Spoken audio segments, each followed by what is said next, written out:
بسم اللہ الرحمن الرحیم۔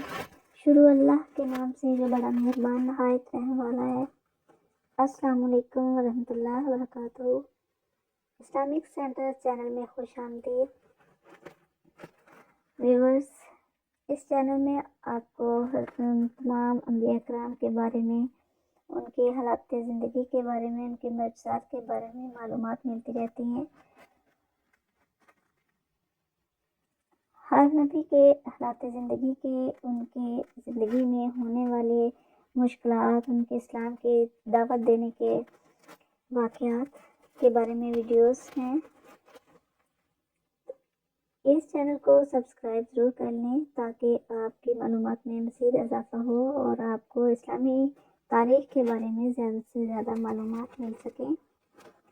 تو آج کی ویڈیو بھی بہت ہی معلومات والی ہے، بہت ہی اہم ہے۔ آج کی ویڈیو حضرت آدم علیہ السلام کی اولاد کے بارے میں ہے۔ اس ویڈیو میں حضرت آدم علیہ السلام کی اولاد کا ذکر کیا گیا ہے اور اس کے بارے میں بتایا گیا ہے، اور حضرت آدم علیہ السلام کی وفات کے بارے میں بھی اس ویڈیو میں بتایا جائے گا۔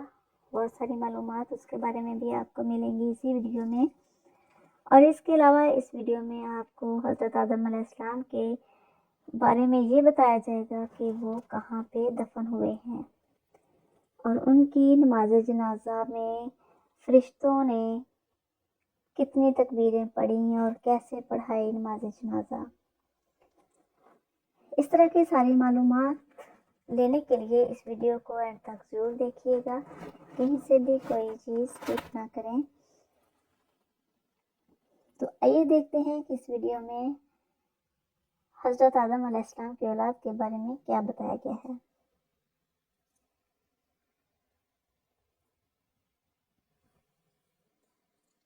تورات میں اللہ تعالیٰ نے فرمایا کہ اللہ تعالیٰ نے قابیل کو مہلت دی اور عدن کی مشرقی جانب نود میں رہائش پذیر ہو گیا۔ اہل کتاب اس کو کنعان کہتے ہیں۔ اس کی پشت سے خنوز پیدا ہوا، اور خنوخ کے ہاں اندر، اور اندر کے ہاں مہوائل، اور مہوائل کے ہاں متوشیل، اس کے ہاں لامک۔ اس نے ادا اور صدا دو عورتوں سے شادی کی۔ ادا کے ہاں ابلے نامی ایک لڑکا پیدا ہوا۔ یہ پہلا شخص ہے کہ جس نے خیمے بنا کر چھت کا سایہ حاصل کیا اور ان میں رہائش پذیر ہوا اور مال کو جمع کیا۔ پھر اس کے ہاں نوبل پیدا ہوا، اور یہ پہلا آدمی ہے جس نے سب سے پہلے طبلہ سارنگی بنائی۔ صدا نے تو توبلکین نامی بچہ کو جنم دیا۔